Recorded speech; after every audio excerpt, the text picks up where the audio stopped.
karburator digunakan untuk menyalurkan bensin dengan takaran yang pas ke mesin. Secara sederhana, karburator akan mengangkutkan bensin ke aliran udara yang masuk ke mesin pada intake manifold. Tapi bagaimana caranya? Pertama, kita perlu memahami prinsip Bernoulli. Prinsip ini menyatakan, semakin cepat aliran udara, maka semakin rendah tekanan pada selang yang dialiri udara tersebut.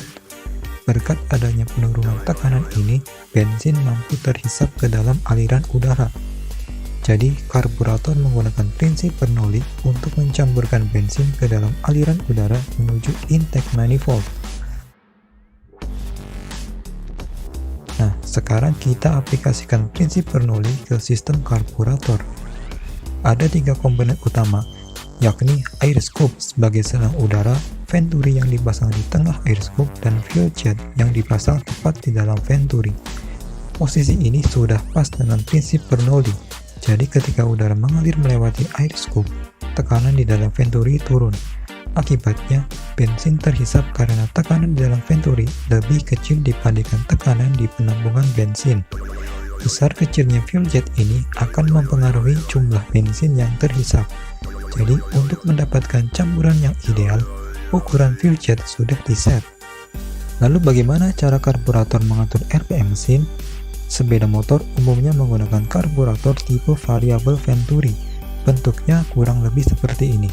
Terdapat beberapa komponen tambahan seperti skep atau katup gas yang berfungsi untuk mengatur lebar venturi. Jarum skep, bentuknya yang runcing, mampu mengatur besar kecilnya lubang fuel jet sesuai posisi skep. Lalu ada idle air channel. Ini adalah saluran kecil yang berfungsi menyalurkan udara tanpa melalui venturi. Kemudian fuel jet di sini dibagi menjadi 2, yakni main jet sebagai fuel jet yang mengarah ke venturi dan idle jet sebagai fuel jet yang mengarah ke idle air channel. Lalu apa fungsi idle air channel ini? Sesuai namanya, channel ini digunakan ketika idle RPM atau posisi skep ada di bawah.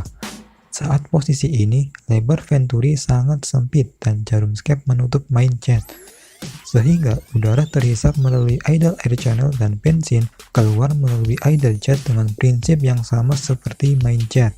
Ketika gas motor ditarik, skep terangkat, dan karena bentuk jarum skep meruncing ke bawah, maka ketika skep terangkat, main jet terbuka semakin lebar. Akibatnya, udara bisa lewat melalui venturi dan bensin juga bisa keluar dari main jet. Lalu di bagian bawah karburator terdapat fuel terminal. Ini dipakai untuk menampung bensin dari tangki dengan tekanan normal. Tapi kan posisi karburator lebih rendah dari tangki. Harusnya bensin dari tangki luber. Untuk mencegah hal itu, ada yang namanya sistem pelampung. Sistem ini terdiri dari pelampung dan jarum yang terbuat dari karet. Jadi ketika bensin di dalam fuel terminal kosong, posisi pelampung ada di bawah dan jarum pelampung terbuka. Tapi ketika bensin mulai terisi, pelampung semakin naik dan posisi jarum pelampung juga semakin mendekati inlet fuel, hingga pada akhirnya jarum menyentuh inlet fuel dan menutupnya. Hal inilah yang membuat bensin tidak luber. Ketika bensin di dalam fuel terminal turun, jarum pelampung terbuka dan bensin kembali terisi hingga jarum menutup lagi dan berulang lagi. Terakhir, ada 2 skrup yang gunanya buat nyetel karburator. Pertama, skrup untuk nyetel udara idle. Skrup ini dipakai buat mengatur volume udara yang mengalir di dalam saluran idle. Apabila kita kencangkan skrup ini, maka saluran idle semakin rapat, sehingga udara yang lewat semakin sedikit. Begitu juga kalau dikendorkan, saluran idle semakin lebar dan lebih banyak udara yang masuk. Kedua, skrup buat mengatur katup gas. Posisinya tegak lurus dengan skep. Kalau dikencangkan, maka skep semakin terangkat sehingga celah venturi semakin lebar. Kalau dilonggarkan, celah venturi semakin rapat. Nah, kedua skrup ini umumnya diset untuk mencari idle RPM yang pas. Jadi kesimpulannya, karburator bekerja dengan menerapkan penurunan tekanan di dalam aliran udara.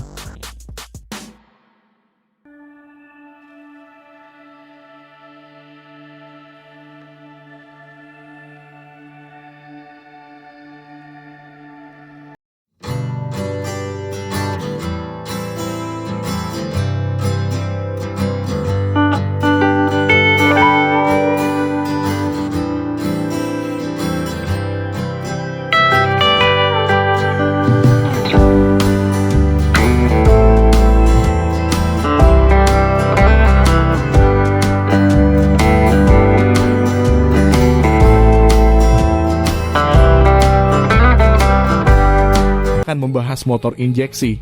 Seperti yang kalian semua tahu, sekarang semua motor sudah pakai injeksi. Dan kata orang-orang, injeksi itu cara kerjanya mirip komputer. Lalu apa benar? Nah, simak terus video ini, karena kami akan membahas cara kerja sistem injeksi pada motor secara sederhana. Injeksi sendiri berasal dari bahasa Inggris injection, yang artinya penyuntikan. Apa yang disuntikan? Itu adalah bensin. Jadi sistem injeksi adalah mekanisme untuk menyuntikkan bensin ke dalam mesin. Sebelum adanya injeksi, pemasukan bensin ke dalam mesin diatur oleh karburator. Karbo akan melepaskan molekul bensin ke dalam aliran intake, sehingga udara yang masuk ke ruang bakar sudah bercampur dengan bensin. Namun pada sistem injeksi, keberadaan karburator ini diganti dengan komponen yang namanya injektor. Injektor bentuknya seperti suntikan. Kelebihan injeksi ini dapat menyuntikkan bensin dengan volume tertentu. Jadi ini dapat disesuaikan. Kalau mesin RPM rendah, maka sedikit volume bensin yang disuntikan. Kalau RPM tinggi, maka injektor menyuntikkan lebih banyak bensin. Agar bensin dapat tersuntikan oleh injektor, motor-motor injeksi sudah dilengkapi dengan fuel pump. Pompa ini akan menaikkan tekanan bensin pada saluran injektor. Sehingga ketika katup pada injektor terbuka, bensin akan menyembur dengan sendirinya. Itulah konsep penyuntikan bahan bakar pada injektor. Tapi bagaimana cara injektor mengatur volume penyuntikan bensin? Untuk urusan ini, injektor perlu dua komponen, yakni sensor dan ECU. Nah, sensor adalah perangkat elektronik untuk mengetahui kondisi mesin, seperti seberapa banyak volume udara yang akan masuk ke ruang bakar, mengetahui suhu mesin, mengetahui sudut tarikan gas, hingga mengetahui posisi piston.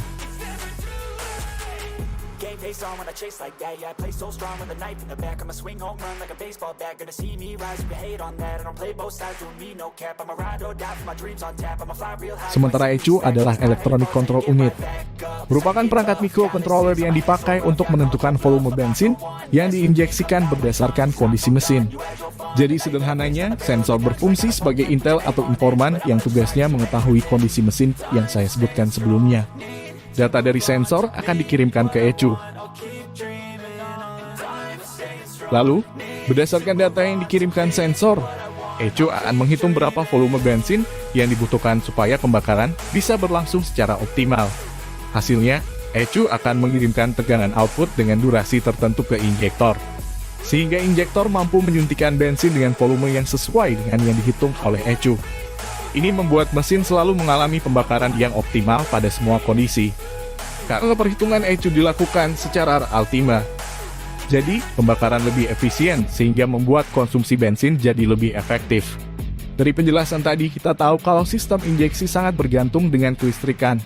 Oleh sebab itu, aki atau baterai yang sehat merupakan syarat yang wajib agar sistem injeksi bekerja dengan optimal. Sebenarnya cara kerja sistem injeksi seperti itu saja. Konsepnya sangat mudah untuk dipahami. Jika ada pertanyaan, tulis di kolom komentar. Semoga menambah wawasan kita semua.